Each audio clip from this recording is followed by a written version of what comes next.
Iran একটি বড় ধরনের নিরাপত্তা সাফল্যের দাবি করে বুধবার সন্ধ্যায় ইসরায়েলের পারমাণবিক স্থাপনা সম্পর্কিত গোপন নথি ও ছবি প্রকাশ করেছে।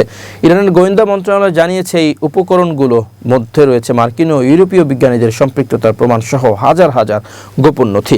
বুধবার ইরানের রাষ্ট্র পরিচালিত সম্প্রচার মাধ্যম প্রেস টিভির বরাতে এক প্রতিবেদনে এ তথ্য জানিয়েছে লেবানিজ সংবাদ মাধ্যম আল মায়াদিন। ইরানি গণমাধ্যম জানায়, গত কয়েক মাস আগে পরিচালিত একটি জটিল গোয়েন্দা অভিযানের মাধ্যমে এই তথ্য সংগ্রহ করা হয়। এই অভিযানকে ইরানি কর্তৃপক্ষ ইসরায়েলি দখলদারিত্বের বিরুদ্ধে বড় নিরাপত্তা সাফল্য হিসেবে অভিহিত করেছেন।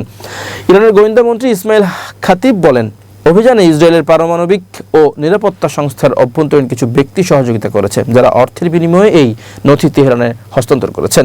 তিনি ইসরায়েলি প্রধানমন্ত্রী বেনিয়ামিন নেতানিয়াহুকে আহ্বান জানিয়ে বলেন, তিনি যেন তার কর্মচারীদের আর্থিক দুরবস্থা নিয়ে চিন্তা করেন।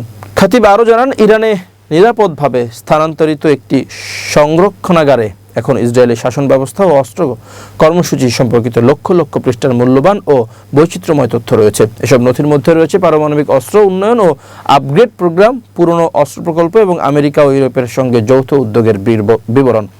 সূত্রমতে ফাইলগুলিতে অস্ত্র কর্মসূচির সাংগঠনিক কাঠামো এবং সংশ্লিষ্ট বিজ্ঞানী ও কর্মকর্তাদের নামও রয়েছে।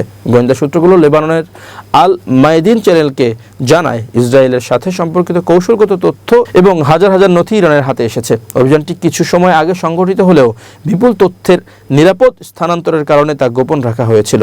সূত্র আরও জানায়, নথিগুলোর বিশ্লেষণ শুরু হয়েছে, তবে উপাদানের পরিমাণ এতই বেশি যে সেগুলো পর্যালোচনা করতে ব্যতিক্রমী সময় লাগবে। ছবি ও ভিডিও সহ বিভিন্ন উপাদান বিশ্লেষণ করে যাচ্ছেন সংশ্লিষ্ট বিশেষজ্ঞরা। এই গুরুত্বপূর্ণ ঘটনা এমন এক সময় ঘটল যখন ইসরায়েল ইরানের পারমাণবিক সক্ষমতার বিরুদ্ধে সামরিক পদক্ষেপ নেওয়ার হুমকি অব্যাহত রেখেছে। তেহরান পাল্টা হুঁশিয়ারি দিয়ে বলেছে, যে কোনো আগ্রাসী পদক্ষেপের জবাব কঠোর হবে।